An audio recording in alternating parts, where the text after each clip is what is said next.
베트남 하노이에서 MBC 뉴스 김성현입니다.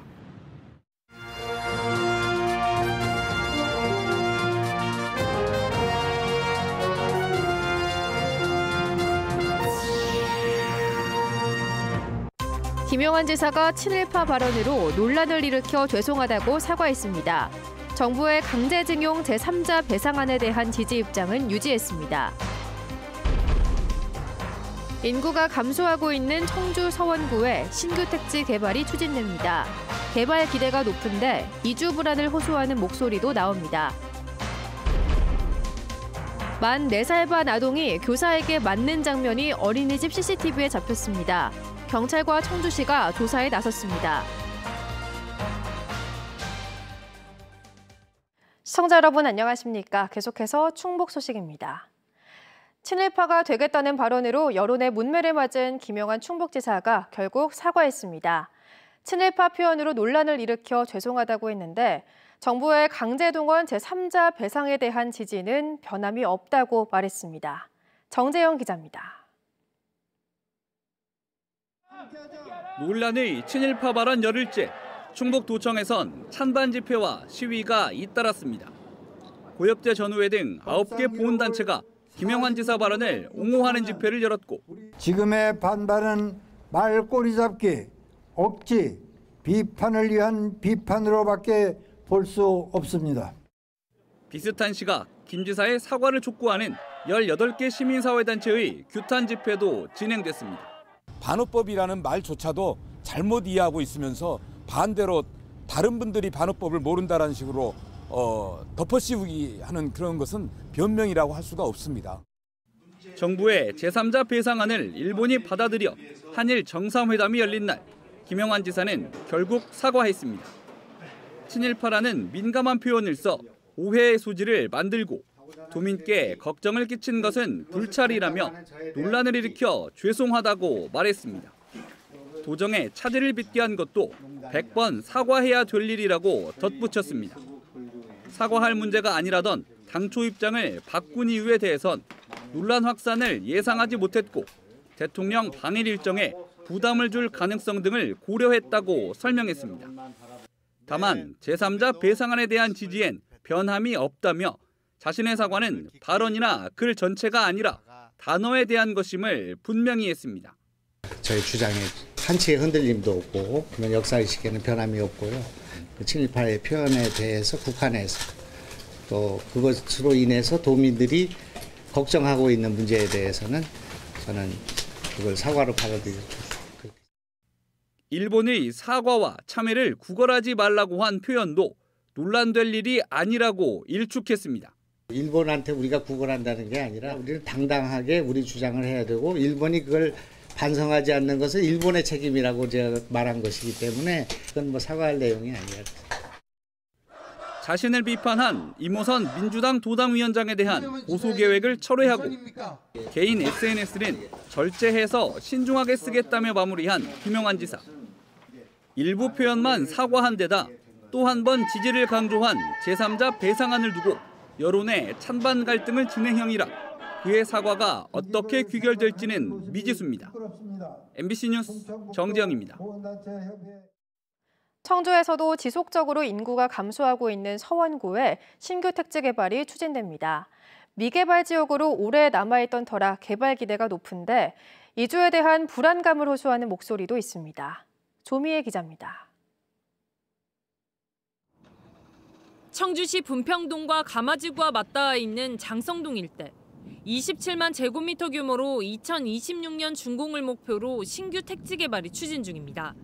민간업체는 1단계 사업으로 약 4,000세대 아파트와 학교, 근린생활시설 등을 조성한 뒤 추후 주변 부지를 추가 개발할 구상입니다.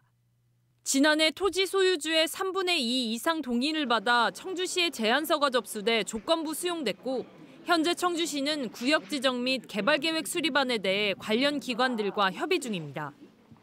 도심 지역과 맞닿아 있으면서도 장기간 미개발 지역으로 남아있던 곳이다 보니 개발 기대 심리가 있습니다.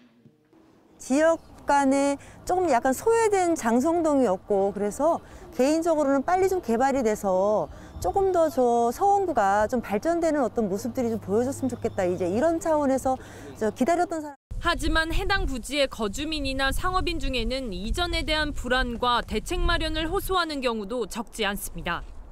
여태까지 어떠한 상황인지도 모르고 있는 사람들도 많고, 저희는 지금 막 소문만 듣고 있으니까 아이들은 지금 학교 다니고 있는데 되게 불안하고 막 이런 상황이죠. 네. 높은 관심 속에서 이루어진 주민설명회에서도 이미 토지매매 계약을 한 토지주들과 토지 승낙을 안 한 주민들 간 고성이 오가기도 했습니다. 각종 인허가 단계에서 해당 업체에 대해 보상과 이주 대상 가구에 대한 대책 마련이 일관되게 요구되는 상황. 주민들이 가장 우려하시는 부분이 이제 보상 문제고요. 보상 문제와 더불어 이주 대책 마련인 것 같습니다. 주민 설명회 하는 것도 주민들의 어떤 불안감 그런 것들을 해소하기 위해서. 개발업체는 본격적인 인허가 궤도에 오르면 금융기관으로부터 자금을 확보해 순차적으로 협의하겠다는 입장으로 올 상반기 내에 사업 본격화의 첫 단추로 여겨지는 구역 지정 및 개발 계획 고시를 받는 것을 목표하고 있습니다. MBC 뉴스 조미입니다. 정부가 경기도 용인에 세계 최대 규모의 반도체 클러스터를 조성하겠다고 밝힌 것과 관련해 비수도권 시민단체가 반발하고 나섰습니다. 균형 발전을 촉구하는 강원, 영남, 호남, 제주, 충청권 시민사회단체는 수도권 초집중과 지방 소멸을 심화시키고 첨단 산업의 다극 분산을 통한 국가 균형 발전도 물거품이 될 거라며 수도권 반도체 클러스터 계획을 백지화하라고 요구했습니다. 한편 반도체는 경기 용인, 2차 전지는 충남 홍성이 국가산업단지 후보 지역에 선정된 것과 관련해 충청북도는 첨단 산업 주도권에 미칠 파장을 예의주시하고 있습니다. 다음 달 5일 치러지는 청주시 의원 보궐선거 후보자 등록이 오늘부터 시작됐습니다. 첫날인 오늘은 국민의힘 이상조, 더불어민주당 박한상, 우리공화당 유군진, 무소속 정우철 등 4명의 후보가 등록을 마쳤습니다. 후보자 등록은 내일까지 할 수 있고 공식 선거운동은 23일부터 시작됩니다. 후보자 등록 상황과 재산 전과 등에 대한 정보는 오늘 저녁부터 중앙선거관리위원회 홈페이지를 통해 확인할 수 있습니다. 어린이집에서 교사가 만 4살 원아를 때린 사실이 드러나 경찰과 청주시가 조사에 나섰습니다. 맞는 장면이 담긴 CCTV 영상을 확보한 건데 추가 피해 여부도 조사하기로 했습니다. 김은초 기자가 취재했습니다. 청주의 한 어린이집 만 4살 반 교실. 담임 교사가 다가오더니 갑자기 아이의 가슴팍을 때립니다. 곧이어 머리도 때려 아이가 휘청입니다. 1시간 뒤 이번에는 손을 내려치고 팔을 거칠게 잡아 끌기도 합니다. 아이가 절뚝거리는 걸 이상하게 여긴 부모가 어린이집에 찾아가 CCTV 영상을 확인했더니 이런 일이 있었던 겁니다. 몰랐는데 얘가 절뚝거리니까 왜 이래? 그리고 바지를 이제 벗겨서 봤더니 한쪽 무릎이 팅팅 부어있고 무릎이 이러니 CCTV를 돌려서 확인해봐 주세요.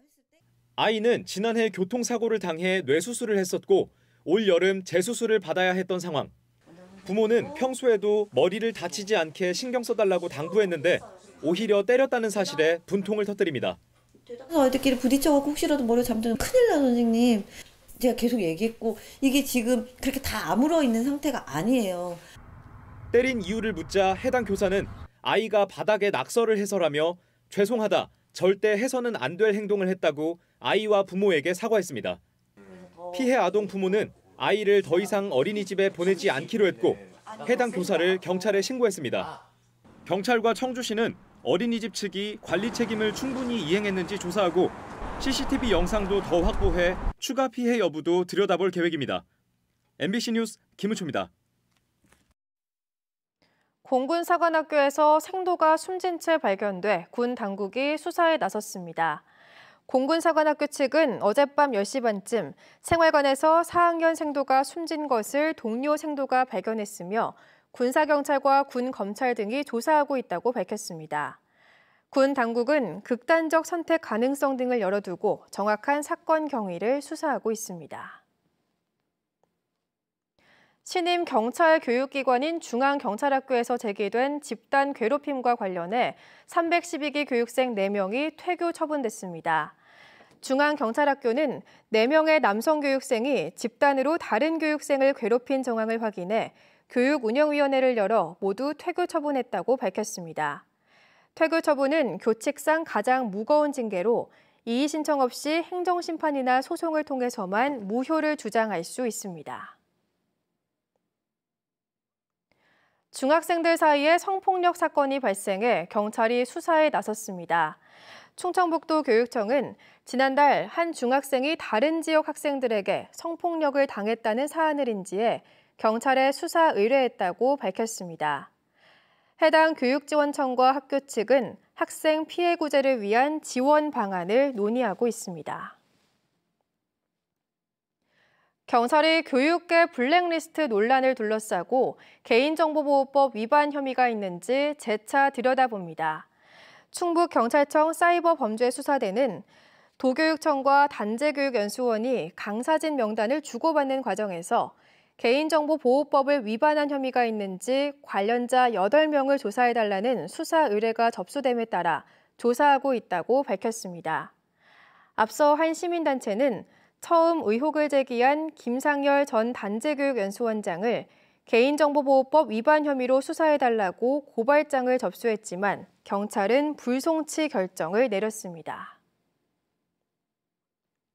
청주시청 본관 철거 문제로 파행을 빚었던 청주시 의회가 오는 20일 임시회를 열어 열흘 동안 의사 일정을 정상 진행합니다. 이번 임시회에서는 청주시 수소산업 육성 조례안과 도시계획 조례 개정안, 소상공인 지원 조례 개정안 등 13건을 처리할 예정입니다. 특히 도시계획 조례안에는 논란이 되는 원도심 경관지구의 공동주택 용적률을 완화하는 내용이 담겨 상임위원회 통과 여부에 관심이 모아지고 있습니다. 축사가 밀집해 악취 민원이 많은 청주시 북이면의 한 마을에서 축사 철거를 비롯한 농촌 공간 정비 사업이 추진됩니다. 청주시는 농림축산식품부의 농촌 공간 정비 대상에 선정돼 2027년까지 국도비 포함 180억 원을 들여 북이면 장양 1, 2 3만 3천여 제곱미터에 걸친 돼지와 소 축사 3동을 철거하고 이 자리에 경관 농지를 조성할 예정입니다. 또 마을 한가운데 20년 가까이 방치된 폐창고터에 복합 문화센터도 조성합니다. 농촌 공간 정비 사업은 농촌 정주 환경을 개선하기 위해 축사나 폐건물 등을 철거하고 생활 SOC를 조성하는 공간 재생 사업입니다. AI 바이오 영재고 유치에 나선 진천군이 특화 사업을 추진합니다.